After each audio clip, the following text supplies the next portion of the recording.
oitavo período de medicina e hoje eu vim trazer pra vocês aqui um vídeo respondendo perguntas. Eu pedi pra vocês deixarem perguntas lá no meu Instagram, né? Eu abri uma caixinha e aí eu recebi algumas perguntas, obrigada porque fez elas, né?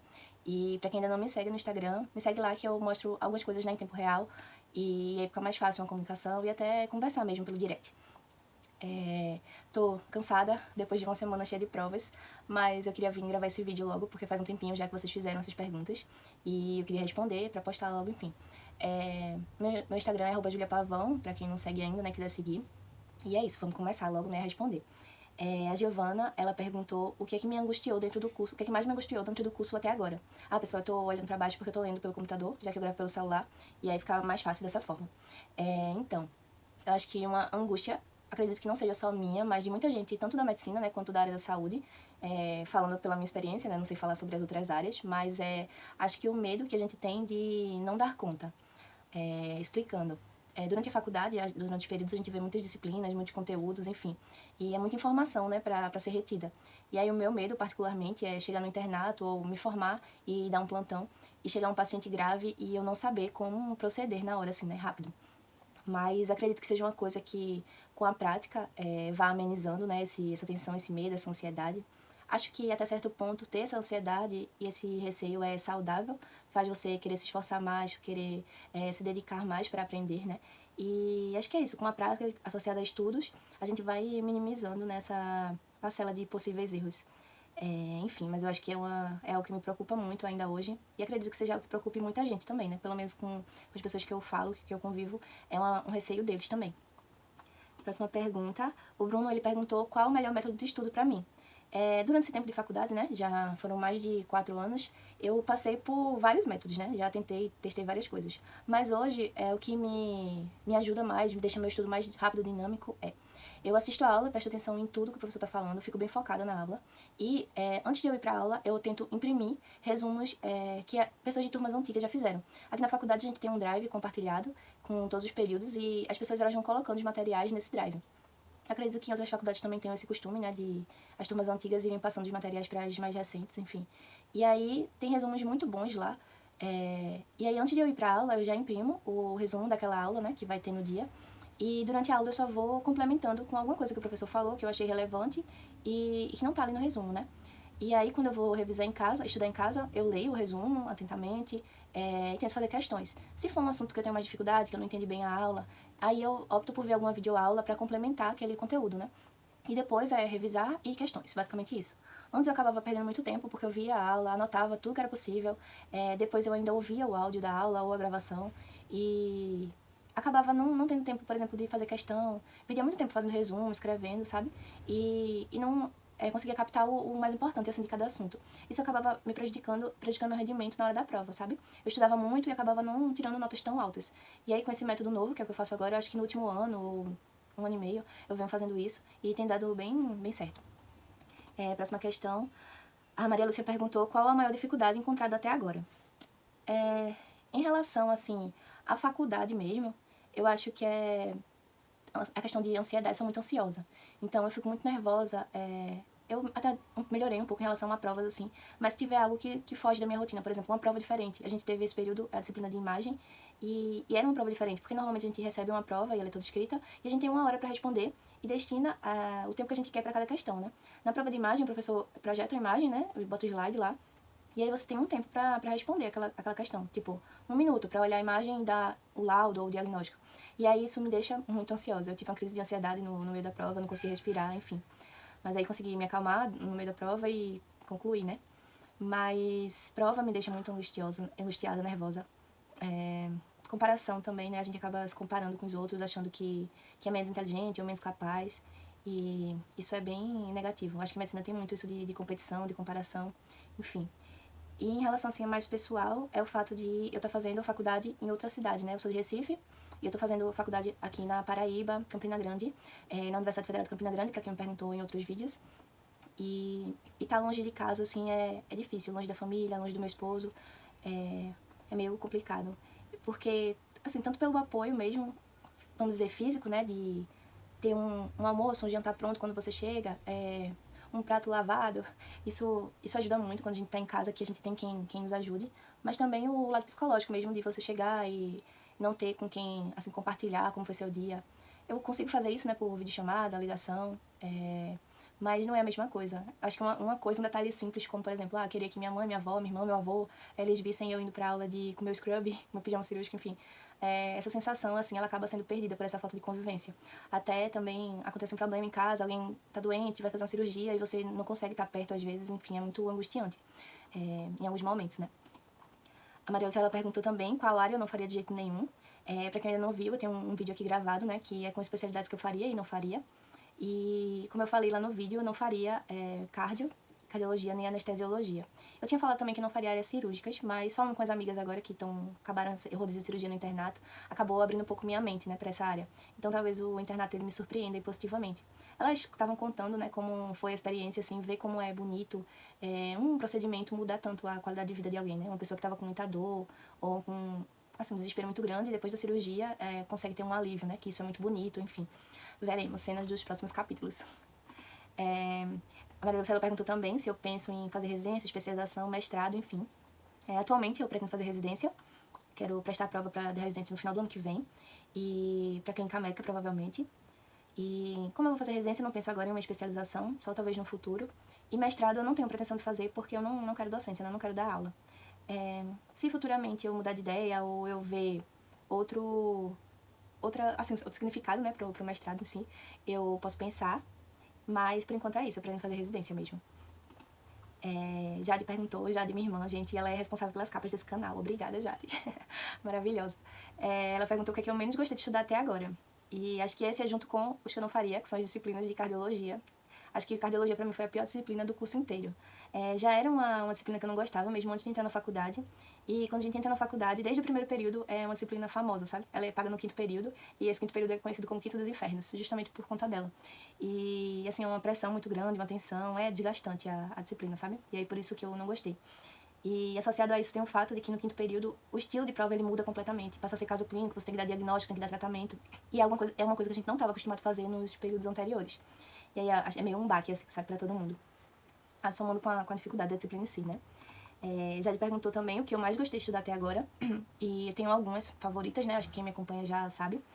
Genética eu gostei muito. Oncologia clínica eu gostei muito, tô gostando. Mas eu acho que uma disciplina muito especial no curso é semiologia, né?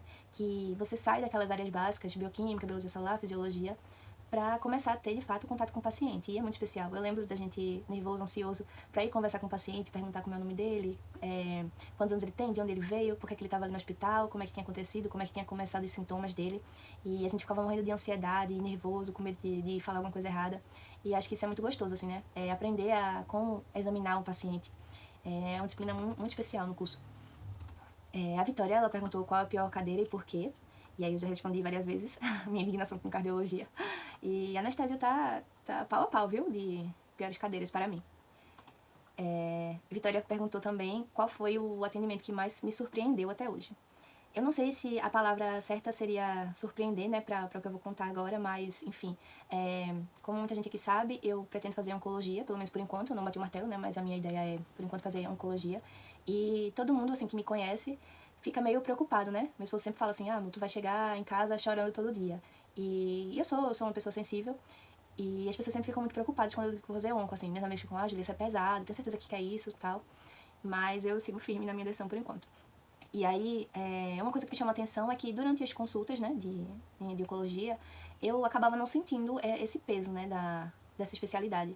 Normalmente os pacientes vêm, tanto os que estão em processo de melhora ou com a doença estabilizada, ou até mesmo os que estão em cuidados paliativos, né, em processo final de vida, eles têm uma fé e uma energia assim tão boa que você acaba não se dando conta do quão é pesado, né, esse diagnóstico do câncer e o desenrolar da doença. E eu realmente eu não senti esse peso nas consultas, porque a maioria dos pacientes eles são bem alto astral, assim. E aí um dia eu atendi, faz pouco tempo eu atendi um senhor, não vou falar exatamente o caso, assim, porque eu não gosto, né? Acho que talvez o paciente possa acabar vendo um vídeo e ele vai se identificar com o caso, mas enfim. O senhor tinha um certo câncer, um certo tumor, e começou a fazer o processo de quimioterapia. Associado ao tumor, né, a lesão, tinha uma abertura, um buraco. E quando ele começou a fazer a quimioterapia, esse buraco começou a aumentar. E aí ele voltou pra consulta, né, desesperado, assim, em prantos, dizendo que tava pior, que sentia que ia morrer e tal.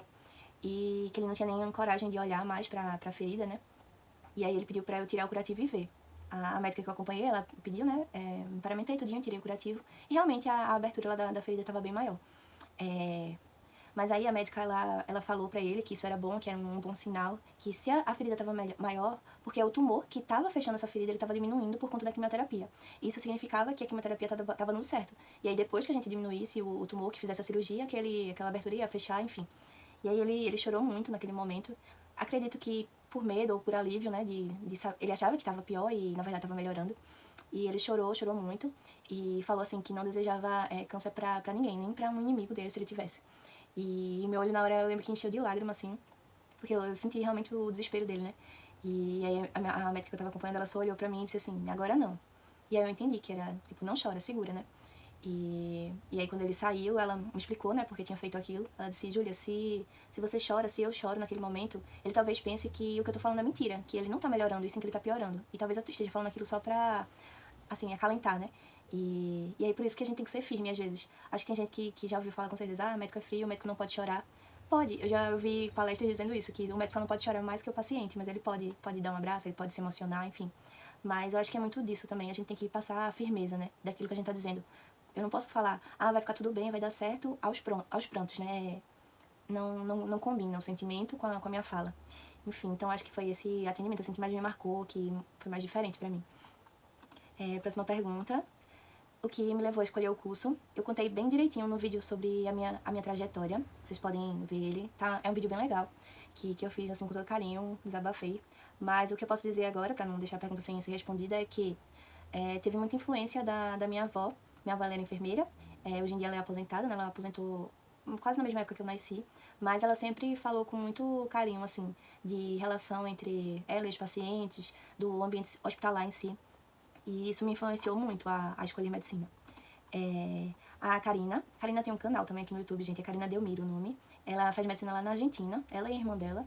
E aí ela, através desse canal e do Instagram dela, ela compartilha um pouquinho dessa aventura lá, né? E ela perguntou qual especialidade eu penso em fazer. Eu já falei também num vídeo de especialidades que eu faria e não faria, né? Mas a minha top one agora do momento é oncologia clínica. Mas eu tô bem aberta agora para entrar no internato e se alguma outra especialidade me interessar, eu pesquisar mais sobre ela, enfim. Mas eu penso hoje em oncologia clínica. A Aninha, ela perguntou como é que eu consigo conciliar a academia e os estudos. Aninha, ela é um atleta, um atleta que faz medicina, então tô já perguntando isso pra ela. Mas, assim, acho que o segredo é prioridade, né? O que é que você prioriza? Eu coloco a atividade física e academia como uma atividade do meu dia, eu coloco no meu plano e na minha agenda. Assim como eu tenho que assistir uma aula de urologia, por exemplo, eu tenho que ir pra academia. E eu sou uma pessoa, assim, bem focada e eu busco bater todas as minhas metas diárias. Então, eu vou, nem que eu faça meia hora de treino, mas eu tento ir, sabe? E aí só realmente quando é semana de prova, que aí a minha prioridade vira estudar pra prova, que eu acabo não conseguindo ir pra academia. Porque eu fico muito cansada, porque acho que a academia é um momento pra mim de relaxar, assim. Coloco minha música e fico lá no meu mundo, sabe? E quando tem prova, eu vou ficar angustiada, pensando que poderia estar estudando pra prova. E eu não vou aproveitar aquele momento. E além disso, quando eu voltar pra casa, eu vou estar mais cansada, né? E aí eu não vou render da mesma forma. Mas eu acho que é isso, é priorizar a saúde física, a saúde mental também. Acho que vários estudos aí já falaram, né, que fazer atividade física é bom pra depressão, pra ansiedade, enfim, vários transtornos psiquiátricos, né? E aí eu busco manter esse equilíbrio aí. Então o segredo da organização. A Karina, ela perguntou também qual foi o ano que eu achei mais difícil e pesado. Aqui na minha faculdade, o quinto e o sexto semestre, eles são conhecidamente os piores. Porém, esse último período, que é o oitavo, mexeu bastante com o meu psicológico, assim. Acho que porque tem aquela pressão e segurança de que se você reprovar uma disciplina, você não entra no internato com a sua turma, você acaba atrasando um semestre. E aí essa pressão, ela me afeta. Era bem semelhante com a pressão do vestibular, por exemplo. Que você estuda todo ano e tem aquela insegurança de, ano que vem eu vou estar na faculdade ou não, né? E agora é assim, a insegurança é, período que vem eu vou estar no internato ou não. E isso pesa muito pra mim, né, especificamente. Então, acho que assim, em relação à disciplina, dificuldade, carga horária, o quinto e o sexto período são os piores, mas o oitavo, além de ter 9 disciplinas, que é bastante, tem essa questão, né, da insegurança, a obrigatoriedade de você tem que passar de todo jeito, não pode reprovar. A Camila, ela pediu pra eu falar um pouquinho como é a minha rotina de estudos em geral, né? Como que eu me organizo, mesmo tendo tantas aulas, para conseguir uma rotina boa de estudos e não acumular assunto, enfim. E eu acho que a chave é a organização. separar seus horários direitinho. Todo domingo à noite eu já planejo a minha semana inteira, coloco os horários fixos, por exemplo, horários de aula, horário que eu pretendo ir pra academia. E aí, ao longo da semana, se aparecer mais algum outro compromisso, eu vou encaixando ali nos meus horários livres, né? E uma dica que eu tenho é, eu já vi vários vídeos falando isso de questão de produtividade e tal, pra você fazer logo as metas, assim, que tenham uma prioridade maior. Por exemplo, eu tenho um trabalho pra entregar amanhã e eu vou fazer logo ele. Mas pra mim não funciona muito dessa forma, porque se eu fizer o que eu tenho uma prioridade maior, eu acabo caindo na tentação de procrastinar e deixando aquelas outras atividades pra fazer depois. E aí eu funciono assim, eu olho ali minhas atividades diárias e eu vejo qual atividade eu consigo fazer mais rápido. Por exemplo, eu tenho uma atividade pequena para entregar e eu tenho um assunto enorme para estudar. Eu vou fazer a atividade logo. Mesmo que essa atividade seja para entregar semana que vem e o assunto gigante seja para uma prova de amanhã. Mas eu faço logo essa atividade porque me estimula a fazer logo, a cumprir aquela meta do dia. E eu sei que eu não vou cair na tentação de não estudar aquele assunto, porque vai cair na prova amanhã, então eu tenho que estudar de todo jeito, sabe? E isso funciona muito pra mim. Eu sou muito viciada de marcar o check na bolinha das metas diárias. Então eu gosto de fazer o máximo de atividades curtas o mais rápido possível, pra eu ver ali aquele verdinho marcado. Eu acho que é isso. Se vocês tiverem mais alguma dúvida, alguma sugestão, quiserem colocar aí nos comentários. Desculpem por a animação não estar muito grande no vídeo de hoje, mas eu realmente tô muito cansada. Eu vim de 2 semanas de prova, na verdade 1,5, com 9 provas. E ainda falta uma, na verdade. Mas enfim, foi muito cansativo, muito puxado. Vai sair vlog sobre essas últimas provas, né, do período. Mas sobrevivi. Tô sobrevivendo, né? Falta uma ainda, mas vai dar certo. Torcendo aí pra não ir pra final em nenhuma. Mas também se for, não é o fim do mundo. Acho que quem faz faculdade ou, enfim, sabe que às vezes a gente se esforça, a gente se dedica e não consegue, né, tirar uma nota tão boa. Mas dá certo no final. É isso, gente. Espero que vocês tenham gostado do vídeo. Deixem aí sua curtida, se inscrevam no canal, compartilhem pra algum amigo. E aí vocês ajudam a incentivar, né, pra que eu acabe trazendo mais vídeos. Tchauzinho e até o próximo vídeo.